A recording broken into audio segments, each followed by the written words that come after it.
Chaque année, Ercan produit environ 100 000 cannes, toutes génétiquement différentes. Commence alors un patient travail de sélection qui va conduire une quinzaine d'années plus tard à n'en retenir qu'une ou deux. 9 paquets.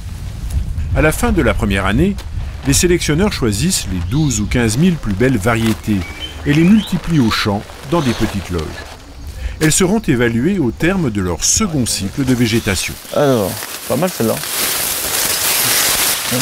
On fait toujours à ce stade-là nos travaux de sélection, donc de choix et d'élimination des variétés, en première repousse pour être sûr qu'on observe bien des variétés qui vont être capables de repousser. Parce qu'il y a des variétés qui poussent bien en vierge et qui derrière ne sont pas capables de bien repousser. Donc nous, c'est important pour les planteurs réunionnais qu'on soit capable de trouver des variétés qui ont cette aptitude à repousser. Bon talage. Bon talage. Ensuite diamètre. Diamètre moyen fin. Ok, la longueur. Les cannes sont alors appréciées sur des critères essentiellement végétatifs. On va au champ, au minimum à 2 personnes en binôme pour échanger un petit peu sur ce qu'on voit.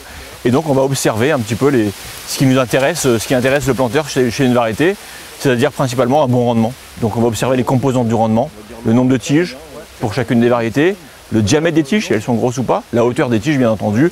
Donc ça, ce sont les composantes principales du rendement. Sinon, on va aussi regarder si les cannes sont droites, comme dans ce cas-là, ou si elles versent. On va plutôt sélectionner les cannes droites. On va aussi observer finement le feuillage pour voir si on a des symptômes de maladie. On va éliminer toutes les variétés qui seront sensibles aux maladies réunionnaises. On va aussi pouvoir observer la floraison. S'il y a trop de fleurs, on va avoir tendance à éliminer les variétés parce qu'on souhaite des variétés qui fleurissent peu.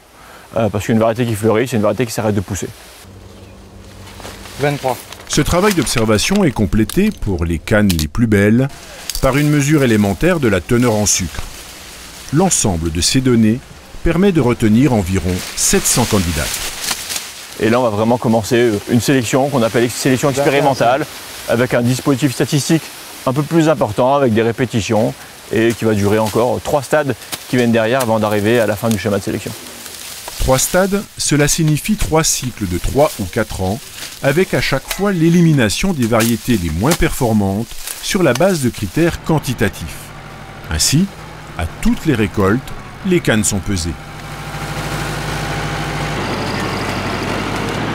Un échantillon de chaque variété est prélevé et analysé pour en mesurer la richesse en sucre et le taux de fibre.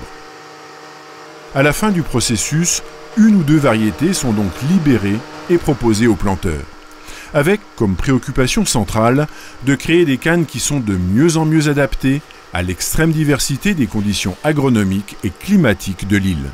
Ce qu'on a choisi, on va dire au milieu des années 80, début des années 90, à travers un réseau de stations de sélection autour de l'île, c'est justement d'arriver à l'excellence sur chacun des terroirs réunionnais et de pouvoir avoir des variétés vraiment spécifiques à un terroir, qui va vraiment être meilleur, bien meilleur parfois, que la variété passe-partout, qui est bonne partout. Donc on va vraiment avoir une belle augmentation de rendement. Par contre, cette variété qui est bien meilleure en endroit sera très certainement moins bonne ailleurs. Donc il faut vraiment choisir les bonnes variétés au bon endroit.